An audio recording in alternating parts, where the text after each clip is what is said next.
Alors, bienvenue à cette séance ordinaire du Conseil d'administration 28 août 2025 à 19 h. Alors, nous avons des points à rajouter et à retirer. Alors, on y va avec le 4.3 qui est l'embauche de personnel cadre et reporté. On y va avec le 8.4, procédure de régularisation d'une séance. 8.5, autorisation de la grille des critères d'évaluation pour procéder à l'appel d'offres RICS 2025-03, service professionnel de laboratoire pour la construction de la caserne de Candiac. À 8.6, l'autorisation pour la vente de lots projetés 6 633 664 et 6 633 64 aussi du cadastre du Québec de la circonscription foncière de la Prairie. Alors, ça me prend quelqu'un pour adopter l'ordre du jour. Je propose. J'appuie, Normand. Et je voudrais quand même souligner la présence de mes collègues, c'est-à-dire M. Frédéric Galante, M. Jean-Claude Boyer, M. Normand Diotte, ainsi que les conseillers municipaux, Vincent, Daniel et Sylvain à ma gauche, à ma droite André, Vincent, Sylvain et Michel. Alors, bienvenue à cette séance. On y va avec l'adoption de l'ordre du jour a été faite par Monsieur Boyer. Oui. Parfait. Approbation du procès-verbal de la séance ordinaire tenue le 19 juin 2025. Proposé. Vincent et Frédéric, merci. Approbation du procès-verbal de la séance extraordinaire ajournée le 16 juillet 2025, proposé par Michel, appuyé par Sylvain Caz, merci.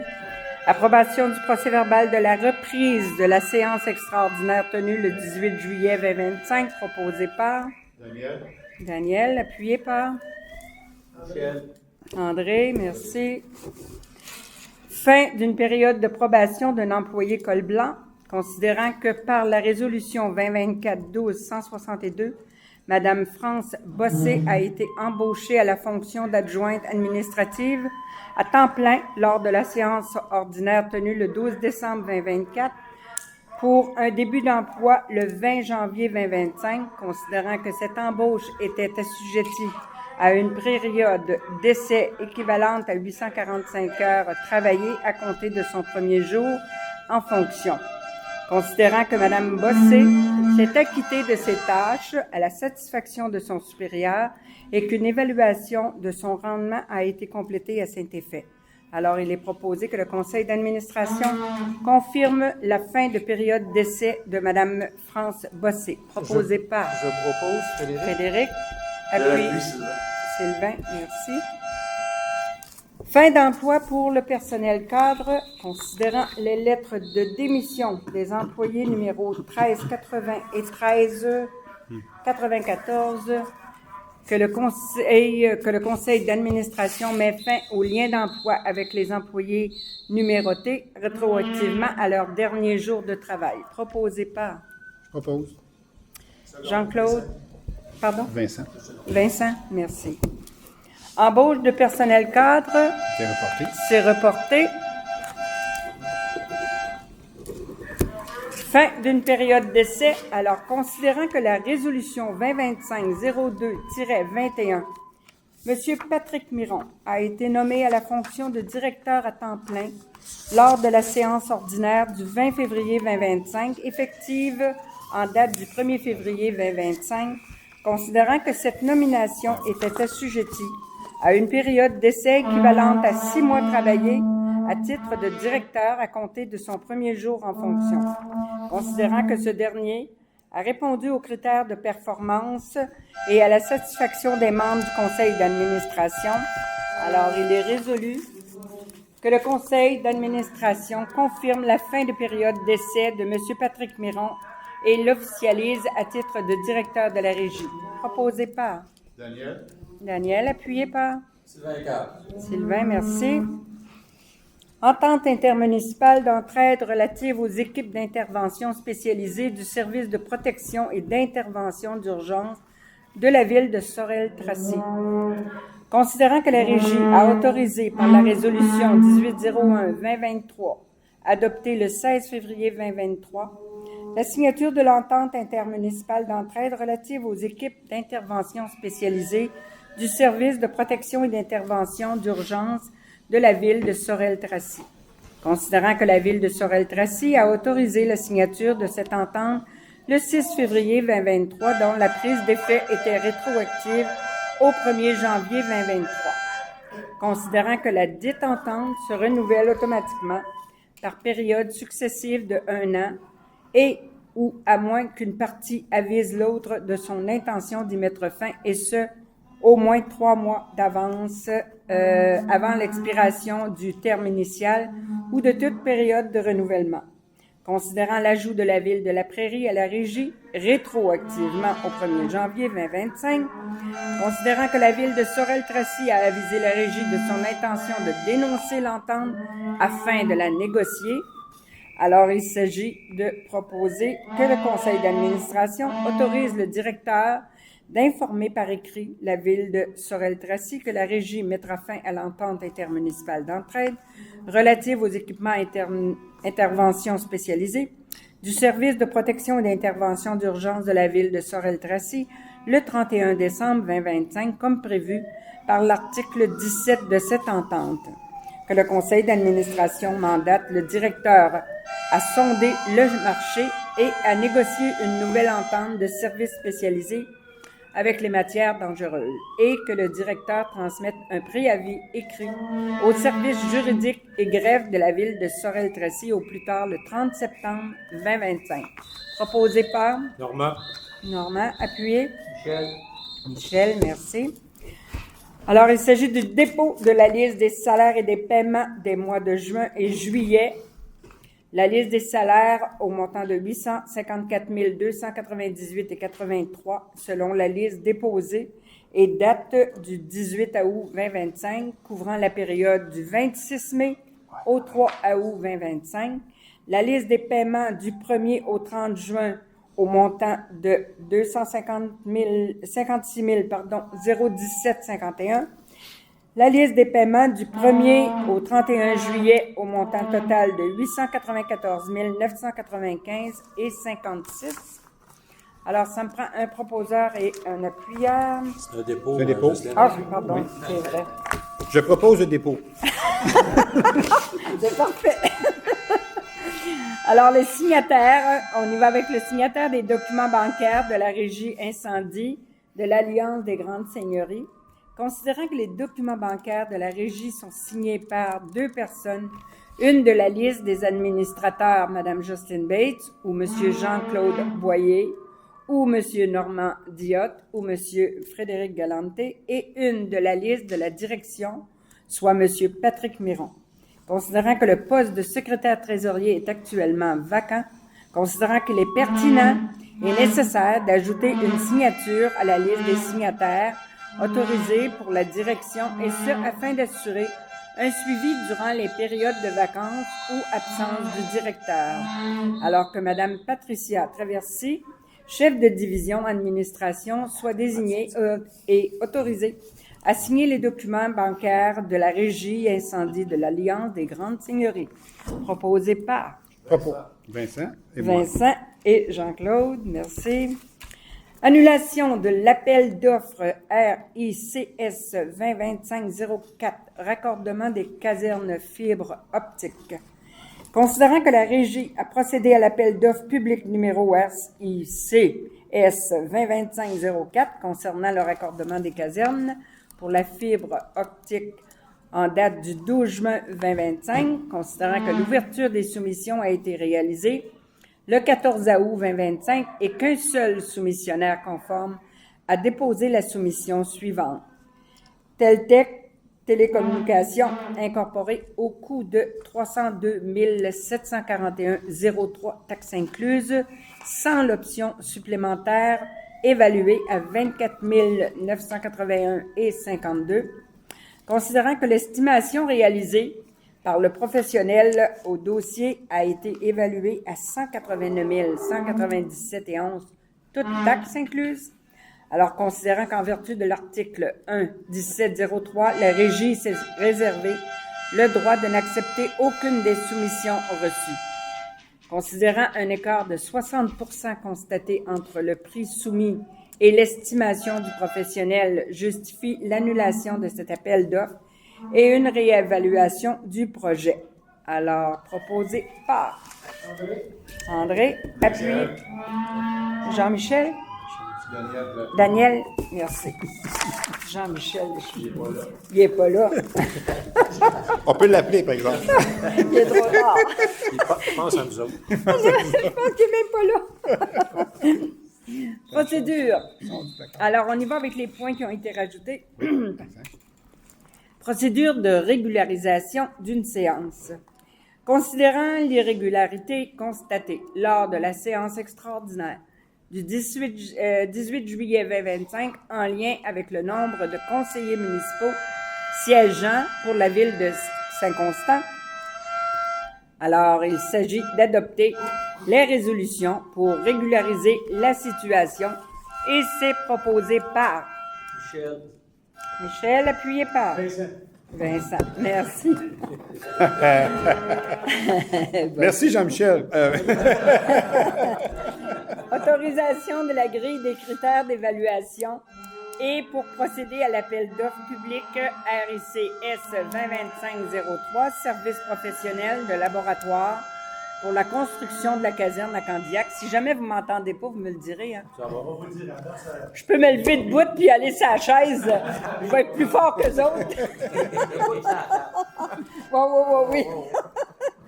Considérant l'article 573, 10, 11 de la loi sur les cités et villes permet l'utilisation d'un système de pondération et d'évaluation des offres, considérant que le conseil d'administration de la Régie d'incendie de l'Alliance des grandes seigneuries doit autoriser les critères devant servir à l'évaluation des offres par un comité de sélection avec une grille de critères d'évaluation et de pondération, alors que le conseil d'administration autorise la grille des critères d'évaluation et de pondération ci-dessous pour l'appel d'offres du projet Service professionnel de laboratoire pour la construction de la caserne à Candiac, proposé par Je propose. Jean-Claude, appuyé. Je l'appuie, Sylvain. Sylvain. Merci. Autorisation pour la vente des lots projetés 6 633 664 et 6 633 665 du cadastre du Québec de la circonscription foncière de la Prairie. Alors, considérant que la superficie totale des lots 5,901 576 et 5,901 578 acquis pour la construction de la caserne est supérieure à la superficie requise pour ce projet. Considérant la démarche de lotissement des lots, des mêmes lots, j'aurais pas besoin d'énumérer, débuter auprès des villes de Saint-Constant et de Sainte-Catherine afin de diviser ces deux lots pour créer des lots projetés différents.